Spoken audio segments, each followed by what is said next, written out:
بسم اللہ الرحمن الرحیم۔ السلام علیکم ورحمۃ اللہ وبرکاتہ۔ محترم ناظرین، حضرت ابو درداء رضی اللہ تعالی عنہ جس علاقے میں رہائش پذیر تھے، وہاں پر خوفناک آگ بھڑک اٹھی تو آپ رضی اللہ تعالی عنہ کے گھر کے ارد گرد سب مکان راکھ کا ڈھیر ہو گئے، لیکن آپ رضی اللہ تعالی عنہ کا گھر بالکل صحیح سلامت رہا، اور حضرت ابو درداء رضی اللہ تعالی عنہ کا مال و آل اور ترکہ سب محفوظ رہا۔ تو حضرت ابو درداء رضی اللہ تعالی عنہ سے وجہ دریافت کی کہ آگ کے شعلوں کی زد میں آپ کا مکان ہونے کے باوجود صحیح سلامت رہا، بلکہ شعلوں کی گرم لو بھی نہ پہنچی۔ تو حضرت ابو درداء رضی اللہ تعالی عنہ نے فرمایا کہ نبی کریم صلی اللہ علیہ وآلہ وسلم نے مجھے یہ دعا ارشاد فرمائی تھی، اور اس مکان میں صبح کو میں یہ دعا پڑھ کر آتا ہوں۔ اس دعا کی برکت کی بدولت اور اللہ تعالی کی رحمت سے میرا گھر محفوظ رہا۔ اس دعا کے الفاظ یہ ہیں: بسم اللہ الذی لا یضر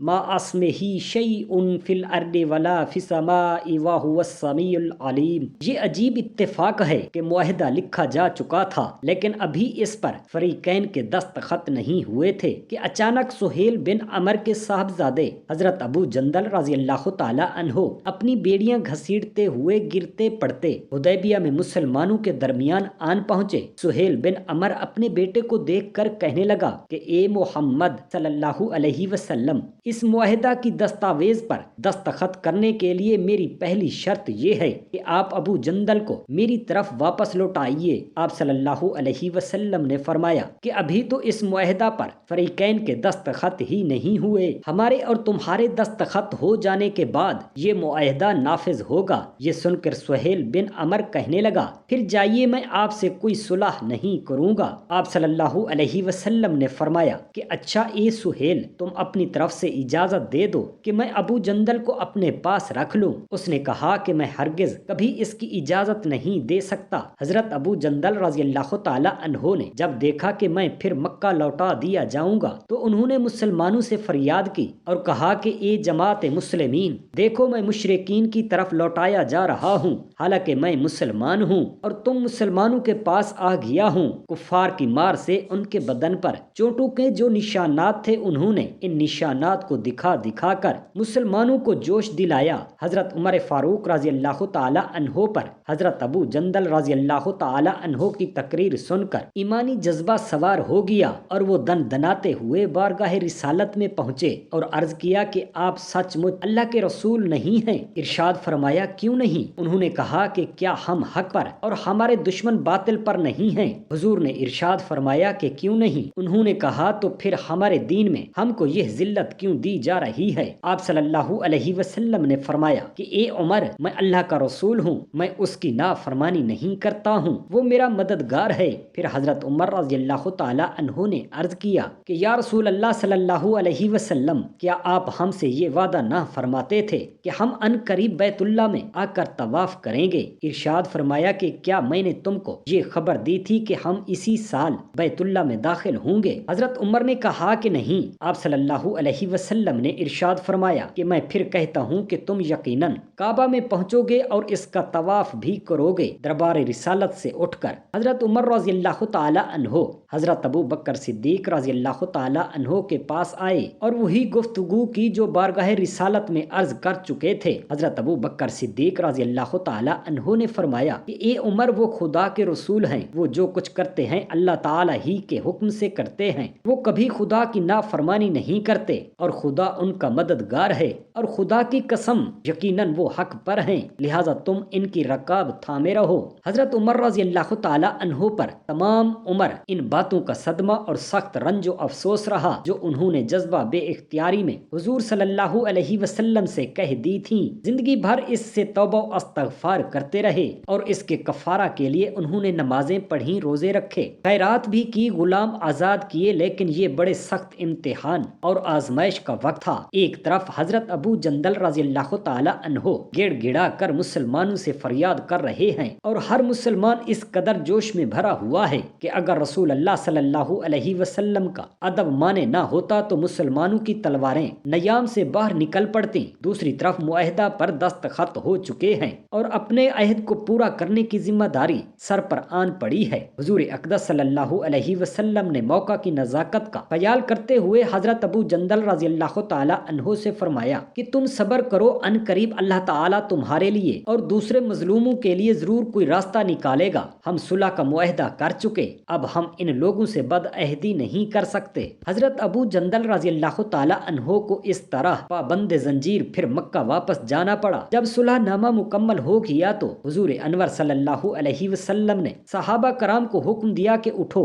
اور قربانی کرو اور سر منڈوا کر احرام کھول دو۔ مسلمانوں کی ناگواری اور ان کی غیظ و غضب کا یہ عالم تھا کہ فرمان نبوی سن کر ایک شخص بھی نہیں اٹھا، مگر ادب کے خیال سے کوئی ایک لفظ بول بھی نہ سکا۔ آپ صلی اللہ علیہ وسلم نے حضرت بی بی ام سلمہ رضی اللہ تعالی عنہا سے اس کا تذکرہ فرمایا تو انہوں نے عرض کیا کہ میری رائے یہ ہے کہ آپ کسی سے کچھ بھی نہ کہیں اور خود آپ اپنی قربانی کر لیں اور بال ترشوا لیں۔ چنانچہ آپ صلی اللہ علیہ وسلم نے ایسا ہی کیا۔ جب صحابہ کرام رضی اللہ تعالی عنہم نے آپ صلی اللہ علیہ وسلم کو قربانی کر کے احرام اتارتے دیکھ لیا تو پھر وہ لوگ مایوس ہو گئے کہ اب آپ صلی اللہ علیہ وسلم اپنا فیصلہ نہیں بدل سکتے، تو سب لوگ قربانی کرنے لگے اور ایک دوسرے کے بال تراشنے لگے، مگر اس قدر رنج و غم میں بھرے ہوئے تھے ایسا معلوم ہوتا تھا کہ ایک دوسرے کو قتل کر ڈالیں گے۔ اس کے بعد رسول اللہ صلی اللہ علیہ وسلم اپنے اصحاب کے ساتھ مدینہ منورہ کے لیے روانہ ہو گئے۔ صلح حدیبیہ سے فارغ ہو کر جب حضور نبی کریم صلی اللہ علیہ وسلم مدینہ واپس تشریف لائے تو سب سے پہلے جو بزرگ مکہ سے ہجرت کر کے مدینہ آئے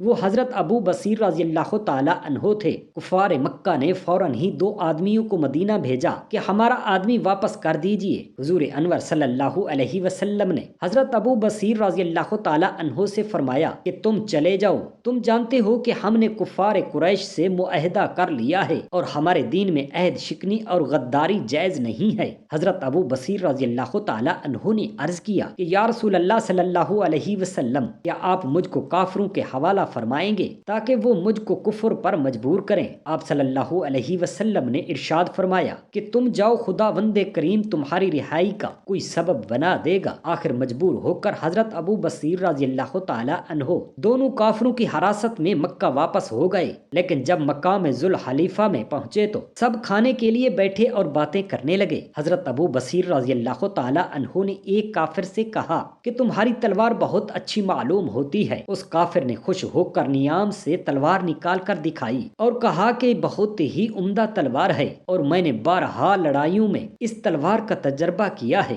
حضرت ابو بصیر رضی اللہ تعالی عنہ نے کہا کہ ذرا میرے ہاتھ میں یہ تلوار تو دے دو، میں بھی دیکھوں کہ کیسی تلوار ہے۔ اس نے ان کے ہاتھ میں تلوار دے دی۔ انہوں نے تلوار ہاتھ میں لے کر اس زور سے تلوار ماری کہ کافر کی گردن کٹ گئی اور اس کا سر دور جا گرا۔ اس کے ساتھی نے یہ جو منظر دیکھا اور سر پٹ دوڑتا ہوا مدینہ پہنچا اور مسجد نبوی میں گھس گیا۔ حضور اقدس صلی اللہ علیہ وسلم نے اس کو دیکھتے ہی فرمایا کہ یہ شخص خوف زدہ معلوم ہوتا ہے۔ اس نے ہانپتے کانپتے ہوئے بارگاہ نبوت صلی اللہ علیہ وسلم میں عرض کیا کہ میرے ساتھی کو ابو بصیر نے قتل کر دیا ہے اور میں بھی ضرور مارا جاؤں گا۔ اتنے میں حضرت ابو بصیر رضی اللہ تعالی عنہ بھی ننگی تلوار ہاتھ میں لیے ہوئے آن پہنچے اور عرض کیا کہ یا رسول اللہ صلی اللہ علیہ وسلم، رب تعالی نے آپ کی ذمہ داری پوری کر دی، کیونکہ صلح نامہ کی شرط کے باموجب آپ نے تو مجھ کو واپس کر دیا تھا۔ اب یہ اللہ تعالیٰ کی مہربانی ہے کہ اس نے مجھ کو ان کافروں سے نجات دے دی۔ حضور نبی کریم صلی اللہ علیہ وسلم کو اس واقعہ سے بڑا رنج و غم پہنچا اور آپ صلی اللہ علیہ وسلم نے خفا ہو کر فرمایا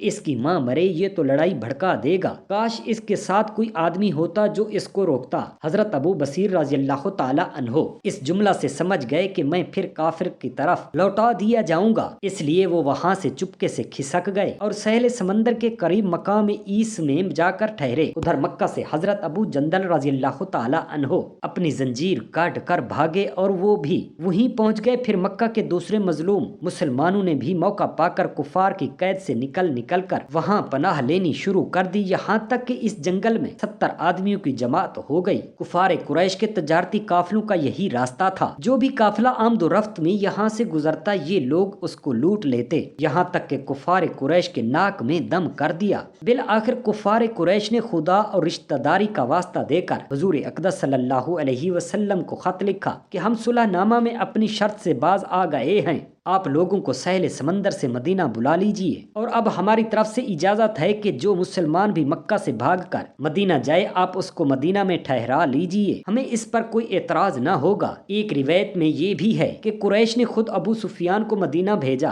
کہ ہم صلح نامہ حدیبیہ میں اپنی شرط سے دستبردار ہو چکے ہیں، لہٰذا آپ حضرت ابو بصیر رضی اللہ تعالی عنہ کو مدینہ میں بلا لیں تاکہ ہمارے تجارتی قافلے ان لوگوں کے قتل و غارت سے محفوظ ہو جائیں۔ چنانچہ حضور نبی کریم صلی اللہ علیہ وسلم نے حضرت ابو بصیر رضی اللہ تعالی عنہ کے پاس خط بھیجا کہ تم اپنے ساتھیوں سمیت مقام عیس سے مدینہ چلے آؤ، مگر افسوس کہ فرمان رسالت ان کے پاس ایسے وقت پہنچا جب وہ نزاع کی حالت میں تھے۔ اس خط کو اپنے ہاتھ میں لے کر سر اور آنکھوں پر رکھا اور ان کی روح پرواز کر گئی۔ حضرت ابو جندل رضی اللہ تعالی عنہ نے اپنے ساتھیوں سے مل کر ان کی تجہیز و تکفین کا انتظام کیا اور دفن کے بعد ان کی قبر کے پاس یادگار کے لیے ایک مسجد بنا دی۔ پھر فرمان رسول کے باموجب یہ سب لوگ وہاں سے آ کر مدینہ میں آباد ہو گئے۔ سبحان اللہ۔ محترم ناظرین، اللہ تعالیٰ کا ایک نام کمنٹس باکس میں ضرور تحریر فرمائیں۔ شکریہ۔